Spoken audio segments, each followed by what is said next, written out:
risques du métier. Une caméra en billette, une voiture complètement inutilisable ou presque, une Rafale qui était passée à quelques centimètres de mon chauffeur et de moi-même. Enfin, vraiment, les risques du métier. Alors je vais vous raconter cette histoire, le comment et le pourquoi. Pourquoi et comment c'est arrivé.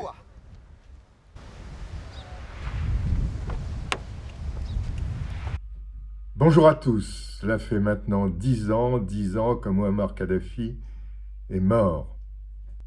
9 ans de guerre civile, et puis une accalmie, un miracle donc.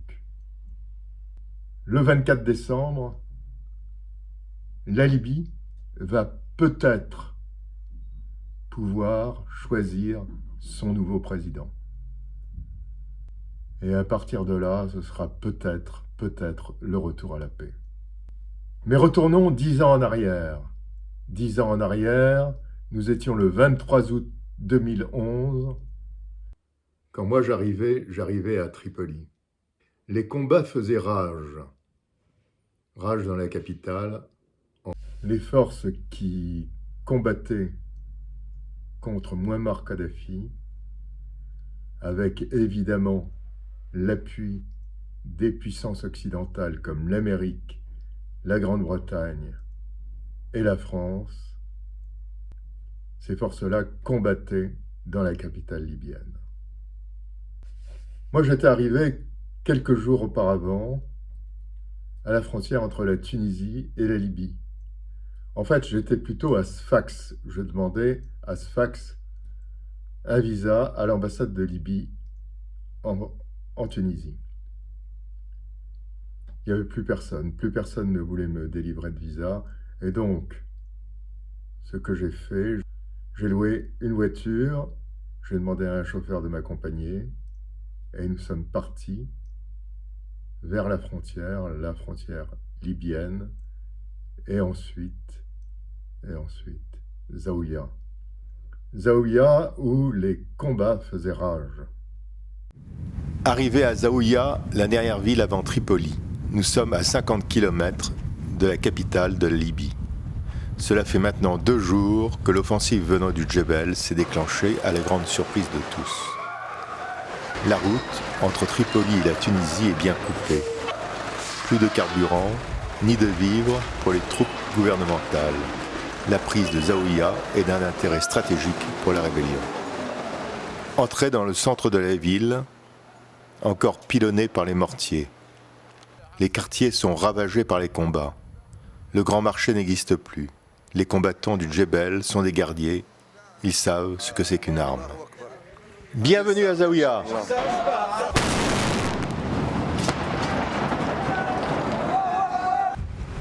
Au pied de la grande route, des carcasses de chars détruits par l'aviation.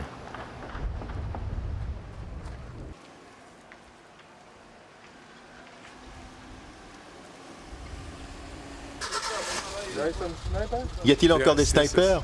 Oui, il y en a. Où? Ils sont dans les immeubles de l'administration et de la banque.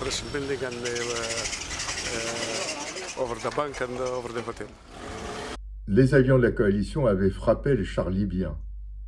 Et pourtant, malgré cet appui aérien très actif, les forces du colonel Kadhafi résistaient. En face, les troupes de Kadhafi sont matraquées par l'aviation de l'OTAN, jour et nuit. Ils sont retranchés dans des quartiers de l'est de la ville. Ils tiennent les troupes du CNT à distance grâce à des tireurs embusqués qui contrôlent la plupart des grands axes.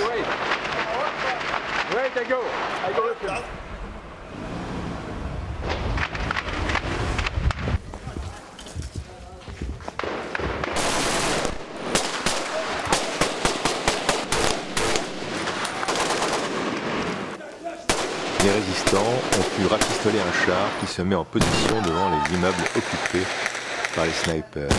C'est au canon qu'ils les débusquent un par un.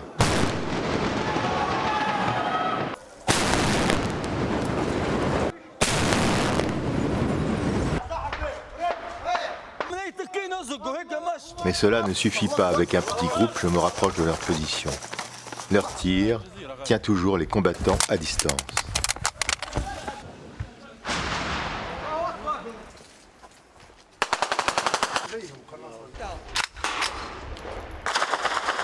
Il est 6 heures du soir. Les positions sont inchangées. Zaouïa n'est pas encore tombé dans les mains de la rébellion.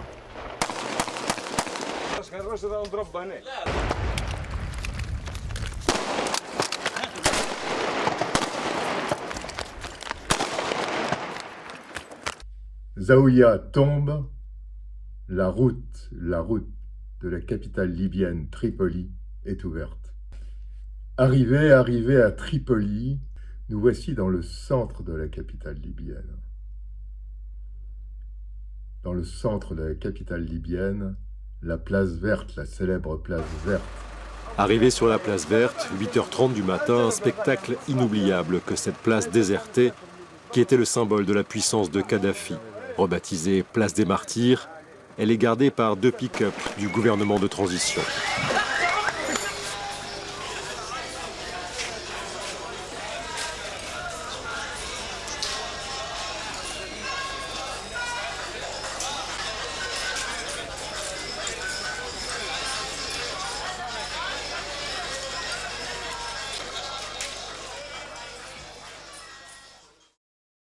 Les accrochages se font de plus en plus violents. Les troupes de Kadhafi se regroupent autour de bunkers. Nous ne savons absolument pas si le guide ne s'y trouve pas, ce qui serait logique.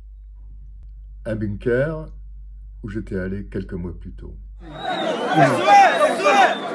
هذا الذي واجه الإمبريالية ما هو أفريقي.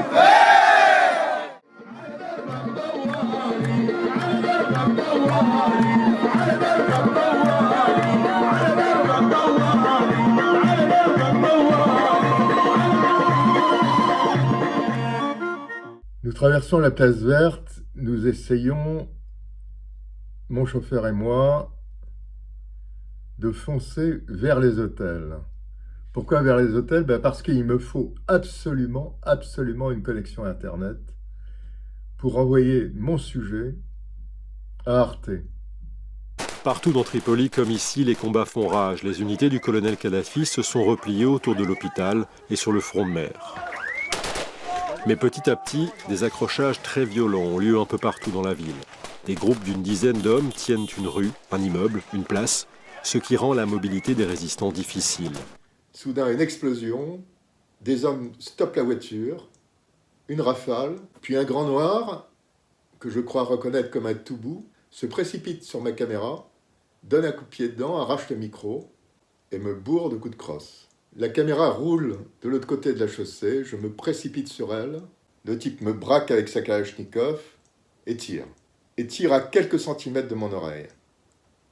Je suis complètement assourdi, un peu dans les vapes, abasourdi.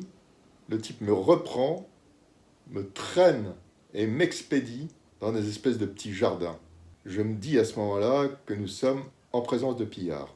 Je me laisse emmener vers cette habitation.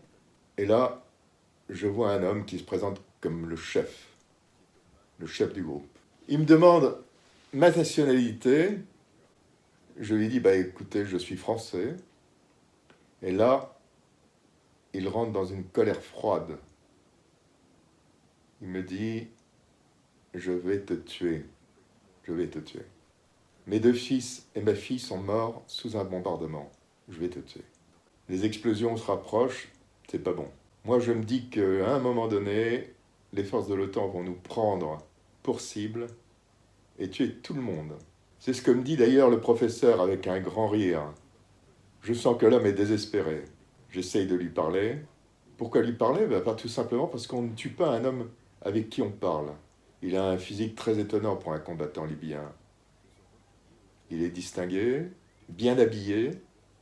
Il détonne complètement par rapport au reste du groupe. 4 heures ont passé. Un jeune Libyen vient me fouiller. La cassette que j'avais planquée dans mon pantalon est découverte. Il la prend. Je vois mon MacBook Pro brisé à coups de crosse. Le professeur vient vers moi. Il me dit qu'il va tenter une sortie. Mais grâce à moi, il me demande de reprendre ma voiture, de me mettre au milieu de la voie et d'aller doucement vers les rebelles. Il me demande d'attirer leur attention. Nous nous serrons la main, je le regarde bien dans les yeux et je me dis que ce soir, il sera sans doute mort. Je suis ému. Nous partons avec mon chauffeur au milieu de la voie. D'un seul coup, il appuie sur l'accélérateur. Moi, je suis sidéré, on va se faire flinguer par les rebelles. Je bloque le frein à main, la voiture se met en travers de la route. On sort, les bras bien en l'air, quelques balles sifflent, mais c'est tout. Ça y est, nous sommes libres.